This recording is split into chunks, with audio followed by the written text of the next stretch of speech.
Hello friend, જય દ્વારકાધીશ, રાધે રાધે। આજે આપણે બનાવીશું મકાઈના ઢોકળા। તેના માટે મેં અહીંયા લીલી મકાઈ જે આવે છે, કુમળી મકાઈ એકદમ આવે તે લેવાની લઈ લીધી છે 2।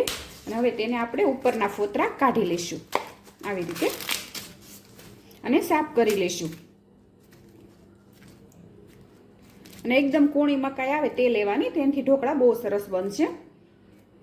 આવી રીતે આપણે મકાઈને સાફ કરી લઈશું।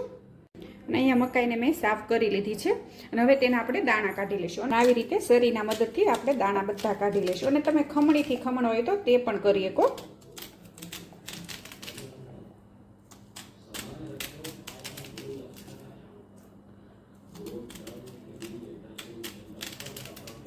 જુઓ તમે, અને અહીંયા મેં દાણા બધા આવી રીતે કાઢી લીધા છે, જુઓ તમે।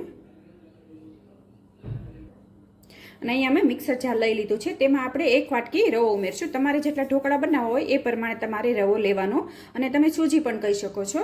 અહીંયા મેં 1 વાટકી રવો લીધો છે, અને 1 વાટકી રવાની સાથે આપણે અડધી વાટકી ચણાનો લોટ લીધો છે,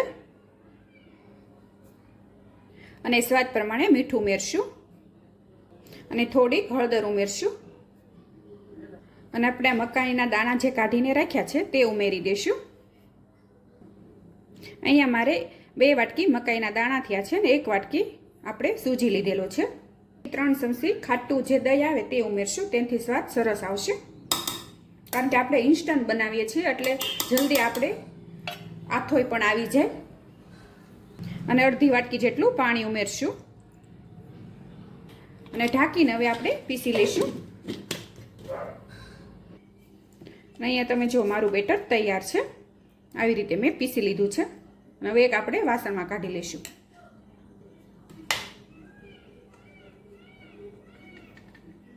હવે આપણું અહીં બેટર તૈયાર છે। 10 થી 15 મિનિટ માટે ઢાંકીને મૂકી રાખશું, એટલે કે આપણે સૂજી નાખ્યો છે એટલે તે ફૂલી જાય સરસ મજાનું।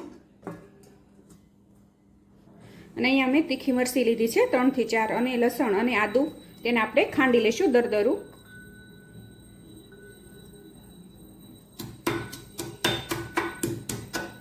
અને અહીંયા આપણે જોઈ જશું, તમે જોઈ શકો છો આપણો રવો સરસ ફૂલી ગયો છે એકદમ।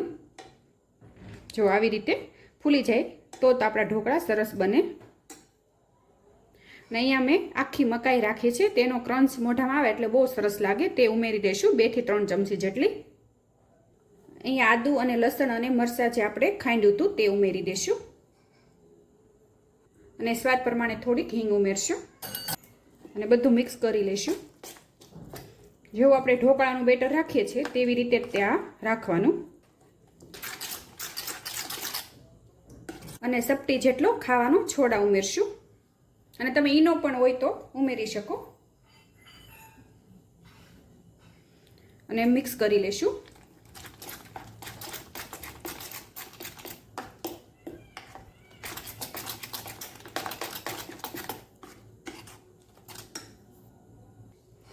અને 1 પાવડું જેટલું આપણે સિંગ તેલ ઉમેરી દઈશું, તેનાથી ઢોકળા એકદમ સોફ્ટ રહેશે અને ગળામાં આપણને સુકાઈ જાય તેવા ન લાગે। તેને પણ મિક્સ કરી લઈશું। ઢોકળિયાની ડીશ લઈ લીધી છે, તેમાં તેલ લગાવી દઈશું,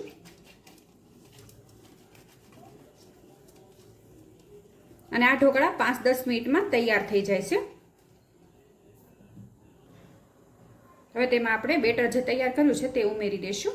તમારે જેટલા જાડા અને પતલા રાખવા હોય એ પ્રમાણે તમારે આમાં લેવાનું।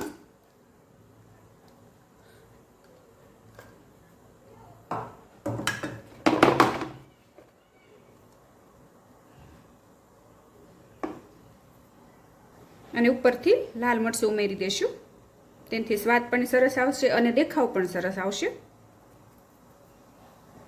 અને થોડીક કોથમીર ઉમેરી દઈશું।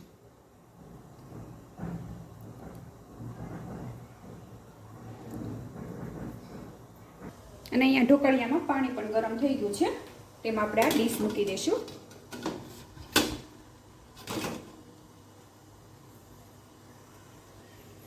અને ઢાંકી દઈશું અને સડવા દઈશું। અહીંયા જો તમે ઢોકળા આપણા સરસ ઠરી ગયા છે, અને ઉપરથી થોડું તેલ લગાવી દઈશું આવી રીતે। અને અહીંયા હું સિંગ તેલનો ઉપયોગ કરું છું, ઢોકળામાં ને એમાં સિંગ તેલ વધારે સ્વાદ આવે।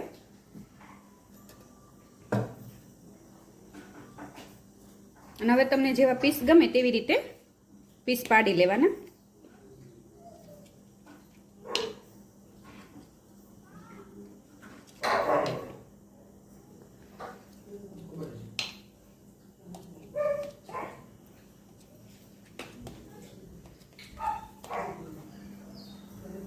અને હવે આપણે કાઢીને જોઈ જોઈશું.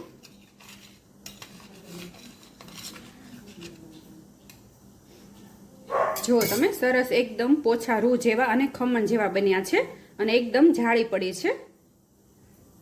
જો અને મારી આ રેસીપી તમને ગમી હોય તો લાઈક કરજો, શેર કરજો અને સબસ્ક્રાઈબ કરજો.